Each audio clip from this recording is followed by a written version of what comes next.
Hello, everyone, and welcome to At Barrons. I'm Andy Serwer, and welcome to our guests, Elizabeth Brink and Jordan Goldstein, co-CEOs of the architecture firm Gensler.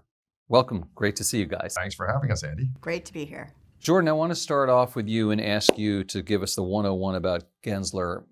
Tell us how big it is and how the business model works. Sure. Well, I'll start off with what we do. So it's architecture and design. And beyond defining skylines and cities around the world, we really are impacting experiences, how people live, work, and connect in cities across the globe. For us, we are actually in 57 cities globally. We're practicing in 16 different countries, and it's over 6,500 people globally. Go ahead, One Elizabeth. of the things that we do like to say about the experience, based on the experience, is that we do over 1 billion square feet a year, and so almost everyone has experienced a Gensler space, whether that is from the San Francisco Airport Terminal 1 to the BMO Stadium in Los Angeles to here in New York. We were just talking about that before we even started. Some of the spaces like the JP Morgan interior space, the Google headquarters, the IBM headquarters. So those spaces are spaces that people have really experienced in their day-to-day lives. Yeah, we're going to get into some of those Yeah. places because there's so many of them. But Gensler is private, roots in San Francisco. What do you disclose about the firm in terms of revenue and how the firm is owned? Is it owned by the Sure. employees? Yeah, so we are 100% employee owned. The firm was started actually 60 years ago by Art Gensler in San Francisco. It expanded, starting really with interior spaces, and then expanded into architecture. And in the mid-90s, we got into different practice areas. So we look at practice areas as kind of the engines of our firm. So we're in 33 practice areas, that's really industries, looked at through work, lifestyle, cities, and health. And about $1.5 billion or $1.5 billion plus revenue? Yeah, close to 2. Close to 2 at this point. Okay, Elizabeth, I'm not even exactly sure how to break down all the different projects you've done. Yeah. I saw on the website there were 2,106 or something along those lines, over 2,000 things that you had on your website, maybe even more than that.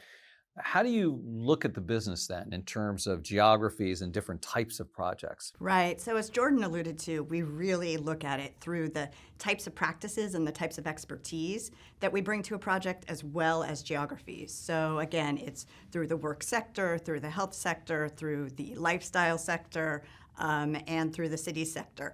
And that's where we really group the expertise.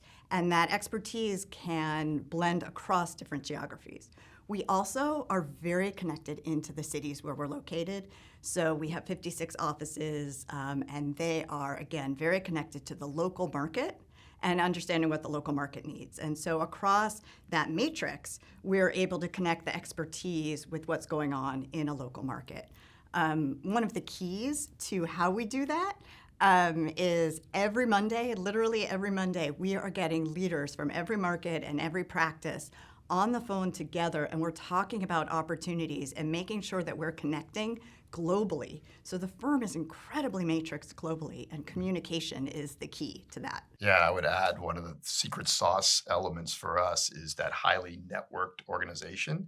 So it is right people, right place at the right time. Mm-hmm. So for projects that we're doing across the globe, it's understanding what's the global expertise that's needed right at that local opportunity to really make it happen. By the way, I noticed you guys are kind of finishing each other's sentences. You are co-CEOs, which is all the rage Yeah. these days. It but is. Your Yeah. firm has, We're the OGs. Yeah. You're the OGs. Your firm has a history of co-CEOs, Yeah. right? Yes. Yeah. Yeah. Actually, the baton pass to us was from 2 individuals that had led for close to 20 years.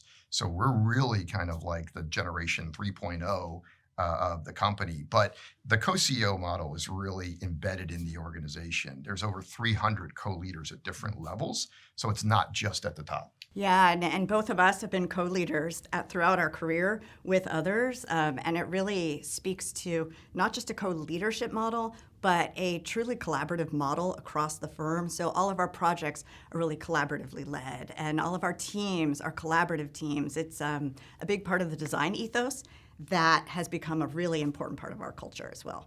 We do find now that a lot of clients are actually calling us and saying, hey, we're thinking of going to a co-model.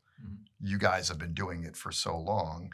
Can you help us understand how this works and how it could work in our organization? But you don't need both of you to make a decision. I mean, does it get awkward and redundant at all? No, in fact, one of the things that's great is Elizabeth. First of all, she's been at the company over 20 years. I've been there over 30 years. We West Coast, East Coast, and with that, it's a good 24-hour coverage. So both of us really, we get together on key decisions, kind of, make sure we're of one voice. But at the same time, it is a global platform, global organization. So the ability to, look out at different regions, for the 10 regions that we are globally, I take first position on 5, she takes first position on 5. So you don't need to be necessarily always on the phone, but it's an iterative dialogue for us every day. One of the things we did at the very beginning when we started this partnership, we spent a lot of time making sure that we were aligned in terms of our priorities and our vision. And so we have that alignment, and then it makes the decision making, those are sort of the operationalization. Yep. But we're constantly checking in to make sure that we're aligned on vision, on where we're going, and also checking that with our entire leadership team. So it's the two of us, and we have a really great leadership team that we're always getting input from as well. Jordan, Elizabeth mentioned some of the projects and marquee buildings that you guys have worked on. What about corporate headquarters specifically? And which ones have you done that you're most proud of sort of more recently, and what makes them work? Yeah, first of all, what makes them work? Because they're all very different. It's really upstream in the conversation, sitting down with the leadership of that company to understand where they're trying to go. Not where they are now, but where they're trying to go. And then really mapping out, what does that mean from a real estate strategy? How do you take that and translate it? So whether it's JP Morgan Chase and the new headquarters here, which we were involved in for the interiors of that massive building, Marriott's global headquarters, Under Armour's headquarters, Nvidia's headquarters, being able to work with these companies to think about, how do these people work? What's a day in the life look like? And then also, how do you build an agility so that that platform that they're working on can change over time with those business changes? Elizabeth, I think that you guys say that an office should be a destination, not an obligation for employees. What does that mean in practical terms? Does that just mean like, having a nice cafeteria and a gym or something, or is there more to it than that? No, I mean, I first of all, I love that you already know the Great. destination, not an obligation. It really is about being a place that brings people together, that connects them deeply and truly with the purpose of the organization, that helps build relationships. We're really seeing that so many companies are suffering because their team members don't have those relationships. They're used to doing independent work, to getting things done, but not to bringing different voices together. And so what it looks like are spaces that allow people to connect on an everyday basis, as well as spaces that allow them to get their work done. So the private spaces, the focus spaces, the enclosed spaces are just as important as those social and shared spaces. But of course, everything's been turned upside down, and you're sort of alluding to that Yeah. since COVID. Yeah. So how specifically has the office and office buildings changed since COVID?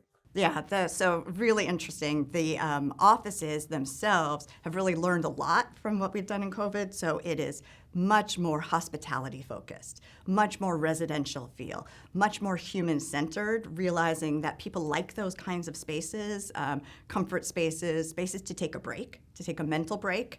So those would be a private space, much more connection to outdoor space, views, biophilia, again, those things that are about human wellness and well-being.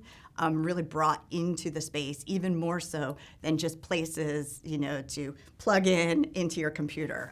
So it's connection and well-being. And Elizabeth and I are seeing a lot of our projects also with these headquarters and these major brands, building in experimentation space, innovation labs, opportunities for R&D to happen, part of the everyday, not necessarily over in that corner of the building. How healthy, Jordan, do you think American cities are at this point? And it's probably very different in very different places, right? In different places, I should say. Yeah, and it's also interesting to see, now that we are some years past COVID here, how people are really kind of reemerging in their cities, and what does it mean to that live, work, play environment? We've seen a real interest in looking at, I'll use sports as an example, sports in anchored mixed-use districts, and that's recognizing that it's not just about a venue. It's about what's happening around it. And in so many cities right now in the US, we're actively involved, sports team owners, city planners, municipalities, thinking through how do these places become 365-day activated. And so these, assets can really be something that help program a city, on an everyday basis. Are you the lead in sports, the sports? I've been championing along with a few others. We have an amazing series of sports leaders. Talent is great globally, but what I've found is, from a leadership standpoint for us is that, this is a big growth area for us, and being able to lean into that has been really tremendous. And I saw a robotics project in Texas. Yeah. What is that, for instance? well, I mean, it's so interesting because we're involved with some of these companies, especially with the technology sector, getting into looking at how robotics works into the manufacturing side of things, how it actually works into the industrial planning side of things. So we're actually doing actually not just the design projects for companies. We have a Gensler Research Institute, and that Research Institute is actually then doing studies of what will it mean if all of a sudden now the AI revolution starts to impact different aspects of the headquarters environment or work environment. Well, how do you build in the agility for that?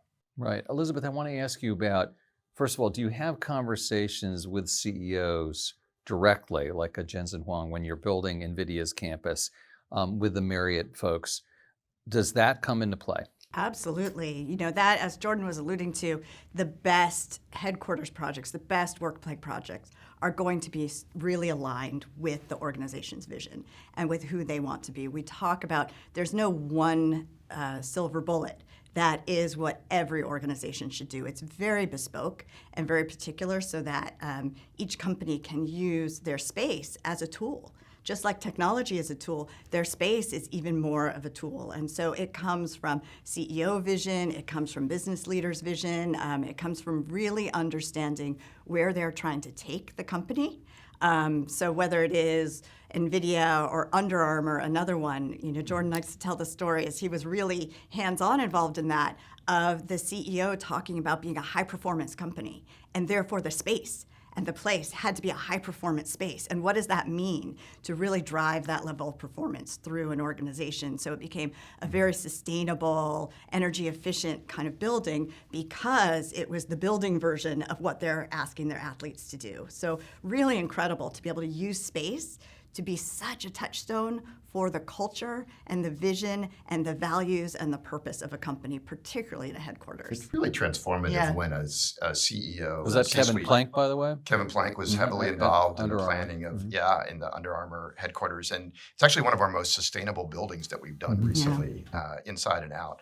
The other piece I would say is, like, you look at the Marriott headquarters. So Tony Capiano and his entire leadership team was heavily involved. Jensen, same thing for NVIDIA. And when you look at each of those projects, it's not like there's a specific style. Each of those projects represents that brand of that company that's transposed into architecture. Do you advise companies as to whether they should have their headquarters in a residential or a suburban area versus an urban downtown area? Yeah, it's different in each case. That's why I was mentioning that upstream vision conversation. In the case of Marriott, there was a definite decision of recognizing that they wanted to be part of an urban fabric. So for their employees to be able to have mass transit and a radius of amenities around the headquarters, and at the same time for the community to have the benefit of interacting with that headquarters environment. There's actually parts of the headquarters that are very much public. In the case of NVIDIA, they were already at a campus, so this was actually building and enhancing that campus environment. Yeah, some of these sort of multi-use projects, which are corporate headquarters with retail, with residential, are those things still working? I mean, retail's under a lot of pressure these days. Yeah, though retail's actually really getting even more vibrant when it's in the right environment. So we're seeing mixed use is what you're referring to with retail, with work, with sports, with entertainment anchors, with immersive experience anchors is really thriving. And actually it's what people want. We talk about the 20-minute city. They want to be able to, if they're going to commute, if they're going to go into a place and make that effort, they want to be able to have all of that experience right around them. Where are some cool new ones? Well, there's a great one in Nashville we visited last spring. Fantastic. Yeah, 5th and Broadway, right down there, downtown, that has retail and and mixed use Live music and live venues. music venues and office space right nearby. Yeah, also in Boston, where the TD Garden Yeah. Arena was, we added on to that, reimagined one whole part of that. So it's actually called the Hub on Causeway. And it's this amazing, vibrant, 365-day-a-year restaurant and bar scene. It's actually the most popular part of the city from a nightlife standpoint. But it's also a transit hub as well as the entry to stadium. Exactly. All right, you gave me a good segue. Speaking do of it. transit, Transit. airports. And airport, you're the airport person? We're all airport Okay. people. At this We are, second. yes. Well, the airports, you've got two very conflicting things the way I see it, which is security, which is making your life unpleasant, necessary, but not a great time. And then you've got all this kind of like restaurants, shopping, maybe somewhat boring, all the luxury row. It's the same thing everywhere, but go ahead. I'm offering my opinion. Tell me what's going on. Well, I think, we really look at all of it as not an either or things that are, we have to solve for. We have to solve for all the problems and all the experience opportunities. And so it's really about creating an even better experience for the passengers going through. So you look at an airport like San Francisco Terminal 1. Which is an incredible experience, an uplifting experience, whether you're walking through on your way to a plane and you have to go through all the security. They've really thought through now. It's not that security is an add-on. It's really a part of that flow process. Or when you arrive into San Francisco and suddenly as you walk in, that's your gateway. So these airports are becoming the gateways to communities. And when you think of it that way, it's really the start of your experience visiting a city. And so again, the security, some of the flow, some of the crowd management, that's all really just a part of the opportunity to solve these. But it's really incredible to see, we look at not only San Francisco, Pittsburgh Airport as well, an incredible airport that just opened. It's a beautiful experience connecting to the part of Pittsburgh that is about nature. So not always what you immediately think of when you think of Pittsburgh, and it's a really uplifting space there. And we're excited about the new Terminal 1 here at JFK, which will open this summer. But it's not just here; it's also abroad. We had a great opportunity to work on the South Korean Incheon Airport as well. So it's like really understanding everything Elizabeth just said so well, but it's also recognizing that they are gateways, but they're also really brand representations of their cities if done right. I short-shrifted you, Jordan, a little bit on sports. Yeah. And so I'm wondering, these things are very visible, but what are some of the really cool projects out there that you've worked on that are interesting to people? Yeah, I mean, it's across the board. There's the professional side, which is amazing. And it's everything from repositioning like the Capital One Arena, which is where the, Washington Wizards and the Washington Capitals play, to, she mentioned BMO Field, in LA. But it's also, these bigger stadiums. So where the Ravens play. So we've done a whole reposition of the M&T Stadium grounds in Baltimore. But then there's on the professional athlete side, the practice facilities. So whether it's for the Chargers or the Cowboys, we've been involved at looking at beyond the game day. What's the practice facility look like? How are these athletes, living their life? And that's translated over to women's sports. Women's sports has been a massive growing opportunity for us for practice facilities and venues.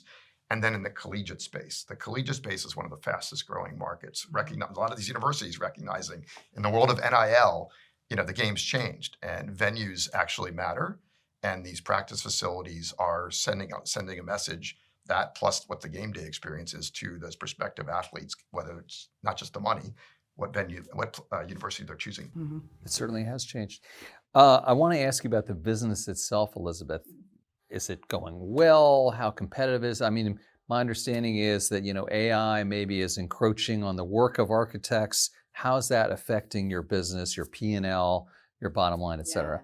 Well, the business is great. There's so much opportunity. We've had to pivot, and really staying close to our clients is the way we've been able to pivot into these growing opportunity areas. But that's part of our DNA as an organization, is to always be in lockstep with our clients and pivoting where they need to be pivoting.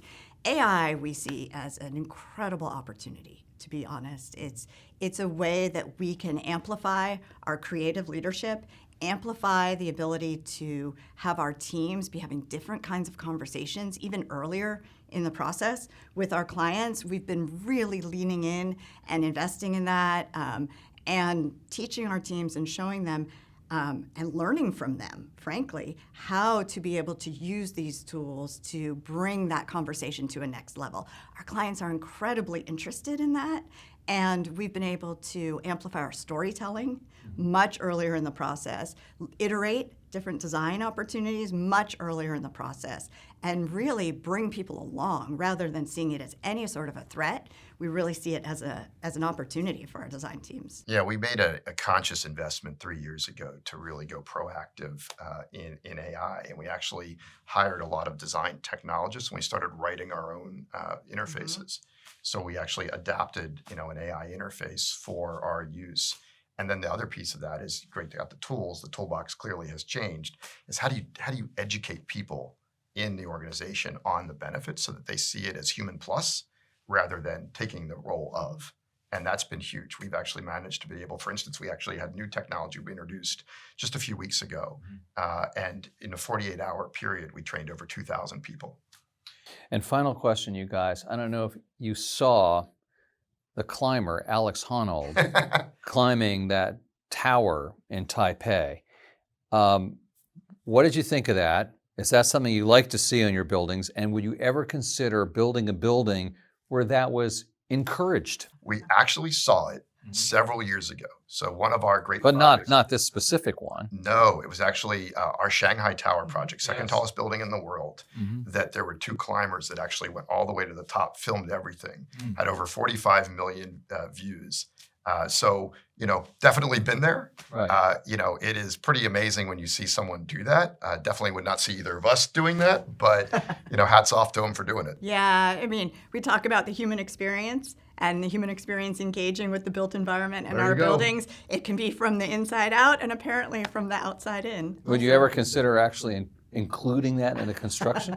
I think that would be a very interesting You fringe should benefit. consider that, right? I mean, I don't know about the insurance. But I guess there's that like If the client wanted it, we'd have to talk to them about it, yeah. Yeah, it's making it to the top is very different in that case, right? Elizabeth Brink and Jordan Goldstein, co-CEOs of Gensler, thank you so much for joining us. Thanks for having us, Andy. Thank you. It was great.